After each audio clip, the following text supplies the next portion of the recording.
Factors of production, laws of production एक topic है आपके सिलेबस में गिवन। इस टॉपिक पे हम टेस्ट करेंगे, अपनी प्रोग्रेस चेक करेंगे, देखेंगे what are the possible questions an examiner may ask in GKSSB accounts and finance के एग्जामिनेशन में। नंबर 1 क्वेश्चन देख लेते हैं। Consider the following statements regarding factors of production. Factors of production के बारे में कुछ स्टेटमेंट्स गिवन है, हमें बता देना है कि कौन सा स्टेटमेंट करेक्ट है, अकॉर्डिंगली हमें पिक करना है। ऑप्शन आंसर अपना ऑप्शंस में गिवन, ठीक है। स्टेटमेंट्स देख लेते हैं और फैक्टर्स ऑफ प्रोडक्शन के बारे में कौन सा स्टेटमेंट सही है उसे हम पॉइंट करने की कोशिश करते हैं। The first statement is land includes all nature resources used in production. Dear students, हमारे फैक्टर्स ऑफ प्रोडक्शन 4 हैं, उनमें से एक फैक्टर ऑफ प्रोडक्शन लैंड है। And when we use this term land, this means all natural resources, it means all natural resources used in production. Land does not only mean land, it means all the natural resources used in production. तो ये statement आपका सही है vis-a-vis the factors of production।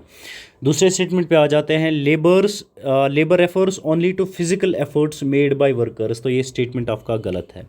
Dear students, labour refers to जो physical as well as mental labour, जो एक labour से हम काम ले लेते हैं वो मेंटल या फिजिकल लेबर उसमें इन्वॉल्व हो तो वो दोनों इन्वॉल्व हो जाती हैं। सिर्फ फिजिकल लेबर की हम लेबर में बात नहीं करते हैं। Capital is a produced means of production. तो कैपिटल के बारे में बात हो रही है डियर स्टूडेंट्स। स्टेटमेंट 3 है, तीसरा जो है आपका ये भी सही है। कैपिटल एक प्रोड्यूस्ड मीन्स ऑफ प्रोडक्शन है एंड लेबर इंक्लूड करता है natural resources. Land natural resource को इंक्लूड करता है। As far as labour is concern, it includes both physical and mental efforts by workers. So your statement 1 and 3 आपका correct है। यहाँ पे पहला क्वेश्चन आई होप क्लियर हो गया होगा। हम दूसरे क्वेश्चन पे आ जाते हैं। Number 2 is which one of the following best explains the concept of fixed factor production. Fixed factor production dear students हम किसे कहते हैं? ये फैक्टर होता है that remains constant irrespective of levels of output in the short run. जो भी factor of production में से जो भी फैक्टर, यूजुअली कैपिटल को हम ले लेते हैं, जो हम फिक्स्ड रखें, फिक्स्ड मतलब उसकी जो क्वांटिटी है, क्वांटिटी या यूनिट्स हम is the proper word used, उसकी यूनिट्स हम बढ़ाते नहीं हैं या कम नहीं करते हैं शॉर्ट रन में प्रोडक्शन को बढ़ाने के लिए उसे फिक्स्ड फैक्टर कहते हैं। यूजुअली फिक्स्ड फैक्टर हम कैपिटल को ले लेते हैं, ठीक है। Fixed factor means a factor that remains constant irrespective of levels of output in the short run. Output आपका कितना भी हो जाए, कम हो ज़्यादा हो, शॉर्ट रन में आप एक फैक्टर को चेंज नहीं करते, कम से कम वो एक फैक्टर को आप फिक्स्ड फैक्टर कहते हैं, ठीक है। ये पॉइंट आप याद रखेंगे। नंबर नेक्स्ट पे आ जाते हैं डियर स्टूडेंट्स, क्वेश्चन नंबर 3 पे। The 3 is consider this following statement regarding labour as a factor of production. Labour as a factor of production, labour as a factor of production, इसके बारे में कुछ statements हैं, हमें बता देना है कौन सा स्टेटमेंट करेक्ट है। अकॉर्डिंगली हमें आंसर पिक कर लेना है। Dear students, labour is inseparable from the labourer. Obviously अगर ये स्टेटमेंट है तो लेबरर जो है वो लेबर देता है, तो इनसेपरेबल ये 2 चीज़ें हैं, ठीक है। 1 तो ये कॉमन सेंस पे आ जानी चाहिए, कॉमन सेंस के लेवल पे भी सॉल्व करोगे ये स्टेटमेंट तो ये ठीक ही है। दूसरा statement, labour is highly mobile compare to land. Obviously labour जो है this is the factor of production which is mobile, which means easily इसको एक इंडस्ट्री से दूसरी इंडस्ट्री शिफ्ट किया जा सकता है, ठीक है। कंपेयरिंग टू लैंड, लैंड तो मोबाइल नहीं एक जगह टिकी रहती है, इसको कहाँ से कहाँ मोबाइल करते रहोगे आप। Third statement is labour can store itself like capital goods. तो नहीं कर सकता है, ठीक है। लेबर खुद को स्टोर नहीं कर सकता है, ये आपको याद रखना पड़ेगा, ठीक है। और लेबर के बारे में बात हो रही है तो लेबर के बारे में एक तो ऊपर क्वेश्चन में हमने एग्रीमेंट किया एक स्टेटमेंट के साथ कि ये इनसेपरेबल है फ्रॉम लेबर। दूसरा, लेबर परशेबल भी होता है dear students, labour is perishable factor of production, ये भी आपने याद रख लेना। It's perishable factor of production which means ये एग्जॉस्ट हो जाता है, ख़त्म हो जाता है। कैसे, ये मुझे आई होप इस पर बताने की ज़रूरत नहीं पड़नी चाहिए। Coming to the next important question, question number 4 इस पर बात करते हैं। Question number 4 is which one of the following best explains law of variable proportionate. Law of variable proportionate का क्या मतलब है, कोई तो एक ऑप्शन है जो इसे एक्सप्लेन करता है dear students. Law of variable proportion explain करता है relationship between variable input and output in the short run. Law of variable proportionate जो है ये आपका शॉर्ट रन लॉ है, पहले तो आप ये याद रखेंगे, it is short run law, याद रहेगा वन। इसमें क्या होता है कि क्या रिलेशनशिप रहती है, what is relationship between variable, what is the relationship between variable inputs and output obviously in short run, क्योंकि ये शॉर्ट रन फिनोमिना है, ये शॉर्ट रन लॉ है, तो क्या रिलेशन इनमें रहती है वो एक्सप्लेन करता है लॉ ऑफ वेरिएबल प्रोपोर्शनेट। ठीक है, अब ये रिलेशनशिप इन दोनों की जब हम बात कर रहे हैं तो रिलेशनशिप का क्या मतलब है, what is relationship between these two, when we are talking about what is the relationship between variable input and output, मतलब क्या होता है हमारे कहने का, रिलेशनशिप का मतलब है कि किस अमाउंट से हम इनपुट्स जो हैं हमारे या फैक्टर्स हैं हमारे, इनपुट्स जो हैं चेंज करेंगे, लेकिन वही फैक्टर्स हम चेंज करेंगे, वही इनपुट्स चेंज करेंगे जो वेरिएबल हो। फिक्स्ड फैक्टर्स जो हैं, फिक्स्ड फैक्टर्स हम चेंज नहीं कर सकते हैं शॉर्ट रन में, कम से कम एक फैक्टर तो फिक्स्ड होता है, usually we take that capital as fixed factor. ठीक है, वेरिएबल अमाउंट जो है, जो हम कितना किस अमाउंट से चेंज करते हैं और किस अमाउंट से हमारा आउटपुट चेंज हो जाता है, the change in input and change in output, this relationship is explained by the law variable proportionate in the short run। ठीक है, ये आप याद रखेंगे। नंबर नेक्स्ट पे आ जाते हैं, क्वेश्चन नंबर 5 पे। Question number 5 dear students is consider the following statement regarding stages of law of variable proportionate. Dear students, law of variable proportionate एक शॉर्ट रन लॉ है। ये क्या एक्सप्लेन करता है, relationship between variable input and output. इसके stages हैं, ठीक है, देयर आर थ्री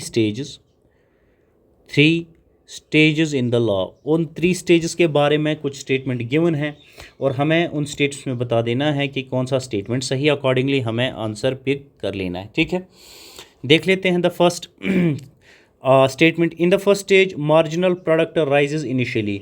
जो आपका मार्जिनल प्रोडक्ट है पहले स्टेज में आपका, जो ये अगर मैं 3 स्टेज सही से बना पाया, फर्स्ट स्टेज, सेकंड स्टेज, ये आपका तीसरा स्टेज होता है। ठीक है, ये आपका ओरिजिन, ये आपका टोटल प्रोडक्ट, ठीक है, ये आपका मार्जिनल प्रोडक्ट, ठीक है, ये आपका एवरेज प्रोडक्ट, एवरेज प्रोडक्ट तो गलत हो गया, ठीक है, एवरेज प्रोडक्ट भी साथ में बना देते हैं। ये मार्जिनल प्रोडक्ट है आपका।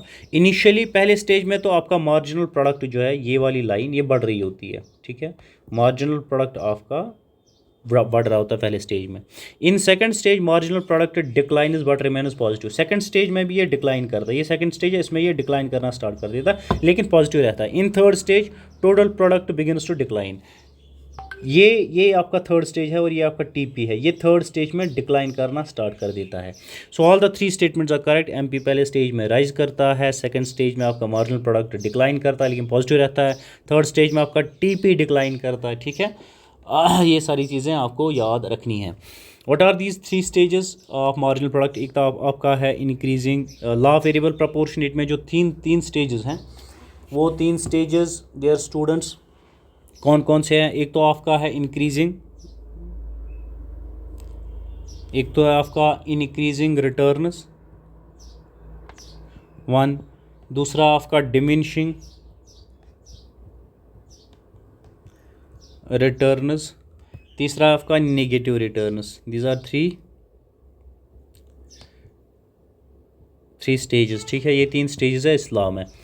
तो नंबर नेक्स्ट पे आ जाते हैं, क्वेश्चन नंबर 6 पे देखते हैं। What is the question that has been asked और framed for your examination. Which one of the following condition marks the end of second stage of production. मैं अभी ग्राफ आपके सामने बना चुका हूँ इस लॉ की ग्राफ, तो अगर मैं सही से बना पाया, ठीक है, ये आपका टोटल प्रोडक्ट है, ये आपका तो पॉइंट ऑफ इन्फ्लेक्शन है, ये पहला स्टेज, सेकंड स्टेज, ये आपका थर्ड स्टेज। ठीक है, आपने बता देना, क्वेश्चन आपसे पूछ रहा है कि विच one of the following ends, नीचे कोई कंडीशन है जहाँ पे जो कंडीशन है जो मार्क करती है एंड ऑफ सेकंड स्टेज, वो आपने बता देनी है। जैसे जब आपका marginal product dear students zero होता है, ये आपका मार्जिनल प्रोडक्ट है, ये नेगेटिव भी चला जाता है, ज़ीरो भी होता है, डिक्लाइन भी करता है, इंक्रीज़ भी करता है, ठीक है। जब आपका marginal product, when your marginal product become zero, this is nothing but the end of second stage, और उसके बाद से थर्ड स्टेज स्टार्ट होता है। ये आपका थर्ड स्टेज है, ठीक है। दूसरे स्टेज के एंड अंत में आपका मार्जिनल प्रोडक्ट ज़ीरो हो जाता है, ये आपने याद रखना है, ठीक है। ऑप्शन आप साथ में देखते फिरें। नंबर नेक्स्ट पे आ जाते हैं, question number 7, consider the following statement regarding law of returns to scale. Law of returns to scale जो डियर स्टूडेंट्स है, law of returns to scale, it is long run law, it works in the long run, ठीक है।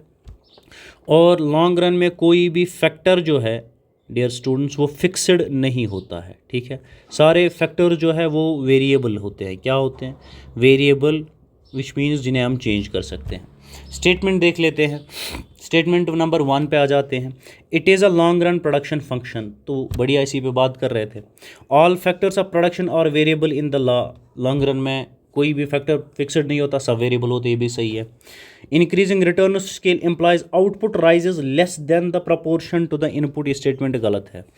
Increasing return to scale, increasing जो returns to scale का concept है dear student, it means आपका जो output rise करता है उससे ज़्यादा, लेस, मोर देन प्रपोर्शन जो आपका इनपुट है, आउटपुट जो जितना आपका इनपुट लगता है, इसको वैसी वर्सा कर देते हैं, जितना आपका इनपुट लगता है उससे ज़्यादा प्रपोर्शन में, उससे ज़्यादा प्रपोर्शन में आपका आउटपुट बढ़ता है। That is nothing but increasing return to scale, जहाँ आपके रिटर्न्स बढ़ रहे होते हैं, ठीक है। मोर प्रपोर्शनेटली आपका आउटपुट बढ़ रहा होता है then the input, that is nothing but increasing returns to scale. आपके दो स्टेटमेंट सही है, ठीक है, फर्स्ट और सेकंड। तीसरा आपका गलत है। Coming to the question number 8, the question is which one of the following best explains economics of scale. Economics of scale का क्या मतलब है डियर स्टूडेंट्स? इकोनॉमिक्स का स्केल है fall in average cost resulting from increase in scale of production. जब scale of production dear students, scale of production, production का दायरा बढ़ जाता है, स्केल ऑफ प्रोडक्शन इंक्रीज़ हो जाता है, उसकी वजह से जो आपका एवरेज कॉस्ट AR जिसे आप कहते हैं कम हो जाता है। This is nothing but economics of scale. कैसे हो जाता है? जब आपकी स्केल ऑफ प्रोडक्शन बढ़ जाती है, एवरेज कॉस्ट कम हो जाता है। एक छोटी सी एग्जांपल के साथ आपको बता देते हैं। फॉर इंस्टेंस, आप एक छोटे दुकानदार है, आपने अगर आप फ्लोर मिल चलाते हैं, फ्लोर मिल के लिए आपने मेज़ लानी है, मेज़ को आप फ्लोर मिल में डाल के फिर मेज़ का फ्लोर बना लेते हैं, ठीक है। आटा आपने मेज़ से बनाना है, अभी तक आपके पास एक छोटा सा ये फ्लोर मिल है, ठीक है। आप 10 क्वांटल इससे पहले लाते थे, और 10 क्वांटल आपको पड़ता था फॉर इंस्टेंस 1 लाख रुपीज़ में। 1 लाख में आपके 10 क्वांटल पड़ते थे। आप उसको मशीन में, मिल में डाल के आटा बना लेते थे और बेच देते थे। अब आपने 5 मिलें बना ली हैं साथ साथ, ठीक है। अब 5 मिलें साथ साथ खड़ी कर ली है। अब आपको प्रोडक्शन करनी है, जो अब आपको 10 क्वांटल के बजाय 1000 क्वांटल मकई की मेज़ की ज़रूरत पड़ेगी, ठीक है। इसमें आप काम क्या करते हो? इसमें आप काम करते हो कि जो आप अब सप्लाई लोगे, रॉ मटेरियल लोगे मेज़ की, अगर ये 10 क्वांटल आपको इससे पहले 1 लाख में पड़ता था, अब 10 क्वांटल आप 1 लाख में नहीं, उसे कहोगे कि नहीं मुझे आप 80,000 में ये दे दो, लेकिन माल मुझे 100 क्वांटल चाहिए, क्योंकि माल ज़्यादा ले रहा हूँ तो पैसे कम आप दे दो। यहाँ एक बेनिफिट हो जाता है। इसी तरह से there are multiple ways to reduce the cost while increasing the scale of production, ठीक है। वन ऑफ द एग्जांपल ये भी आपकी बनती है। इसकी वजह से जो आपका एवरेज कॉस्ट पड़ता है प्रोडक्शन का, वो एवरेज कॉस्ट कम हो जाता है, ठीक है। सो द स्टेट में this is nothing but the economics of scale. Question number 9 को देखते हैं। Consider the following statements regarding internal and external economies. देखो, एक तो इकोनॉमीज़ होती हैं, economies of scale dear students, उसमें आपको इंटरनल इकोनॉमीज़ ऑफ स्केल या इंटरनल इकोनॉमीज़ देखने को मिलेंगे और एक्सटर्नल इकोनॉमीज़ देखने को मिलेंगे और इकोनॉमीज़ ऑफ स्केल लिखेंगे। वेदर एग्जामिनर इकोनॉमीज़ का इस्तेमाल करता है वर्ड का या इकोनॉमीज़ ऑफ स्केल का करता है, आपको कंफ्यूज नहीं होना है, आपने देखना है कि क्वेश्चन क्या बोलने की कोशिश कर रहा है। डियर स्टूडेंट्स ऑफ, पहले स्टेटमेंट को देखिए, internal economies arise within the firm due to expansion. जब आप प्रोडक्शन यूनिट की स्केल बढ़ा देते हैं, प्रोडक्शन यूनिट को बढ़ा देते हैं, जो इकोनॉमीज़ या बेनिफिट्स, इकोनॉमिक बेनिफिट्स आपके फर्म में बढ़ जाते हैं, मैनेजमेंट बेहतर हो जाती है, कॉस्ट कम हो जाते हैं, उन्हें इंटरनल इकोनॉमीज़ हम कहते हैं और this statement is correct. External economies arise होती है due to the outside of the firm but within the industry. ठीक है, अच्छा, फर्म और इंडस्ट्री में डियर स्टूडेंट्स आपको पहले डिफरेंस बता देते हैं। एक फर्म होती है फॉर एग्जांपल टेक्सटाइल अगर एक यूनिट ऑफ प्रोडक्शन बना लेती है तो उसे हम फर्म कहते हैं सिंपली, कि एक फर्म है, छोटा सा प्रोडक्शन यूनिट है, वो टेक्सटाइल्स के साथ डील करती है, क्लॉथ्स बना देती हैं। ठीक है, लेकिन मल्टीपल जो नंबर ऑफ फर्म्स हैं dear students, number of firms है, लेकिन वो एक ही लाइन ऑफ प्रोडक्शन उनका सेम है, जो लाइन ऑफ प्रोडक्शन है वो सेम है, विच मीन्स कि नंबर ऑफ फर्म्स हैं, multiple number, many number of firms है, number of firms which means कि मोर देन वन फर्म्स हैं, मान लीजिए 10 फर्म्स हैं, ये मिला के सिर्फ टेक्सटाइल्स के साथ ही डील करे, क्लॉथ्स ही बनाती है, इन सारी फर्म्स को हम इंडस्ट्री कहते हैं। ठीक है, सेम लाइन ऑफ प्रोडक्शन जब बहुत सारी फर्म्स कर रही होती हैं उनको मिला के हम इंडस्ट्री बोलते हैं। ठीक है, और जब एक सिंगल यूनिट उस इंडस्ट्री से हम उठा लेते हैं उसे हम फर्म कहते हैं। ठीक है, एक सिंगल यूनिट प्रोड्यूसिंग यूनिट। तो जो इंडस्ट्री विद इन इंडस्ट्री की, जिसमें अगर आपकी इंडस्ट्री ये बढ़ रही है, टेक्सटाइल इंडस्ट्री बढ़ रही है, ठीक है, उसमें जो उस टेक्सटाइल इंडस्ट्री की बढ़ने की वजह से जो फ़ायदा और फर्म्स को मिल रहा है, ठीक है, ट्रांसपोर्टेशन बेहतर होती है, ट्रांसपोर्टेशन कॉस्ट कम होते हैं, एवरेज कॉस्ट कम होने लगता है, रॉ मटेरियल इजीली मिल जाता है, ठीक है, मार्केट इजीली एक्सेस हो पाता है, उसकी वजह से जो इकोनॉमिक बेनिफिट्स मिलते हैं, economic benefits in terms of आपका कॉस्ट रिड्यूस होता है। ठीक है, economic benefit for the firm is आपके कॉस्ट कम होते जा रहे हैं, एवरेज कॉस्ट जो है, एवरेज कॉस्ट आपका कम होता है फर्म का, उन्हें हम एक्सटर्नल इकोनॉमीज़ कहते हैं। जब आपका कॉस्ट बाहरी इंडस्ट्री में कोई चेंज हुई है, आपकी ट्रांसपोर्टेशन कॉस्ट कम हुई है, आपके रोड्स बने हैं, मार्केट एक्सेस मिला है, उसकी वजह से आपके कॉस्ट्स कम हुए हैं, लेकिन विद इन इंडस्ट्री आपने कुछ नहीं, विद इन फर्म आपने कुछ नहीं किया, बाहर से ये हो रहा है इंडस्ट्री में। ठीक है, इंडस्ट्री का विस्तार हो रहा है, उसकी वजह से आपके कॉस्ट कम हो रहे हैं, तो उन्हें एक्सटर्नल इकोनॉमीज़ हम कहते हैं। जब आप with in the firm expansion करते हैं, आपकी मैनेजमेंट बेहतर होती है, आप जो लोग R&D आपकी बेहतर होती है, आप अच्छे लोगों को रिक्रूट करते हो, जो जिनकी प्रोडक्टिविटी बेहतर होती है, उसकी वजह से आपका कॉस्ट अगर कम हो जाता है तो उन्हें हम इंटरनल इकोनॉमीज ऑफ स्केल कहते हैं। ठीक है, both internal and external economies reduce cost of production, obviously ये यही तो करती हैं, कॉस्ट को रिड्यूस करती हैं। ठीक है, सो तीनों स्टेटमेंट आपके सही है, आपका ऑप्शन डी आपका आंसर है। तो आ जाते हैं योर क्वेश्चन नंबर 10 पे आ जाते हैं dear students. Question number 10 is which one of the following correctly distinguishes between short run and long run production theory. Short run and long run production theory में difference क्या है? Difference ये है dear students कि short run में at least one factor production fixed होता है, बोल के आपको थक गए हैं। लॉन्ग रन में सारे जो फैक्टर्स ऑफ प्रोडक्शन है ये वेरिएबल होते हैं। नेक्स्ट सेशन में आपसे मुलाकात होगी, तभी तक के लिए आप एटलीस्ट तो इन 10 क्वेश्चंस को देख लें और अपनी समझ बेहतर